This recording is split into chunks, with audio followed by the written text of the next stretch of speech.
Hello, welcome to Levant TV Headlines. Iraqi army soldiers are tightening the noose around the ISIS-held city of Tikrit, located on Tigris River in the east of Iraq. Iraqi officials say separate attacks in the capital Baghdad have killed at least 8 people and wounded over a dozen others. And in Iran, the Foreign Minister Mohammad Javad Zarif said that his government is very close to securing an agreement with the US and its allies that would curb Tehran's nuclear program in exchange for the lifting of economic sanctions. US Secretary of State John Kerry has briefed wary Gulf ministers about his latest nuclear talks with Iran as Washington and its regional allies seek to stabilize the troubled Middle East. And Libya has urged the United Nations Security Council to approve a request for military purchases as it struggles to combat Islamic State extremists and protect its oil fields. And now let's have a look at top headlines in today's newspapers in the Middle East. Starting with the Egypt Independent, which leads reporting that Egypt's state-sponsored Islamic Authority has warned women against marrying fighters from the Islamic State group online, saying such unions would push them into a circle of terrorism. The paper also reports that the ruling of the Court of Urgent Matters, deeming Hamas a terrorist organization, has raised a legal debate between legal scholars and experts. In the UAE, the Khalij Times leads reporting that a $500 million museum of the future that not only sees the future but also creates it and will be made of 3D printing construction techniques is set to open in Dubai in 2017. The paper also reports that the United States said tough challenges remain to seal a nuclear deal with Iran, vowing not to be distracted by external politics in its quest to stop Tehran acquiring the atomic bomb. From Beirut, the Daily Star leads reporting that the Lebanese army has announced some 1,000 individuals have been arrested in February for involvement in terrorism as well as shooting, smuggling and drug trafficking.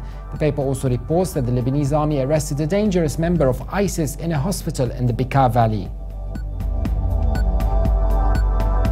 Now let's have a look at top Middle East headlines from papers here in London. The Telegraph leads its Middle East news section reporting that the Iranian diplomat Noor Ahmad Nibakht, held hostage in Yemen since 2013, returned home following an intelligence operation to free him. Iranian state media reported days after a kidnapped Saudi Arabian diplomat was freed in Yemen. And in the Independent, a report that the offensive to drive out ISIS in that is now underway in Iraq is very much a Shia affair, with 30,000 soldiers, half from the regular army and half Shia militias. Significantly, it is taking place with the support of Iran and without the backing of US airstrikes. Iran and the US may have a common enemy in ISIS, but in Iraq they are fighting two very different wars.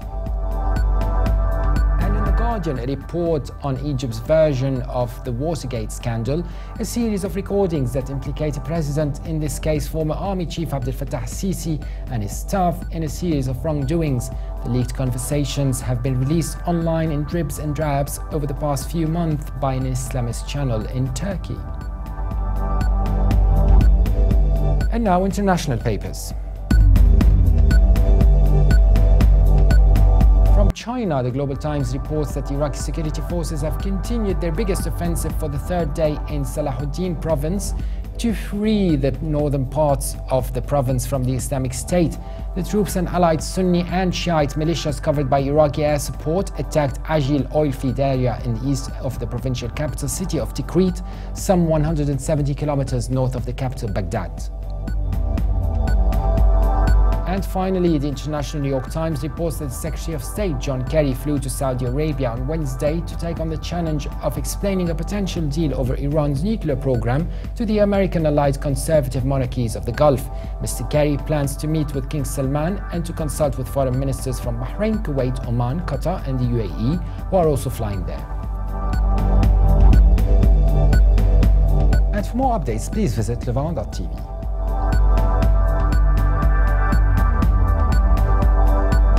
Thanks for watching and bye for now.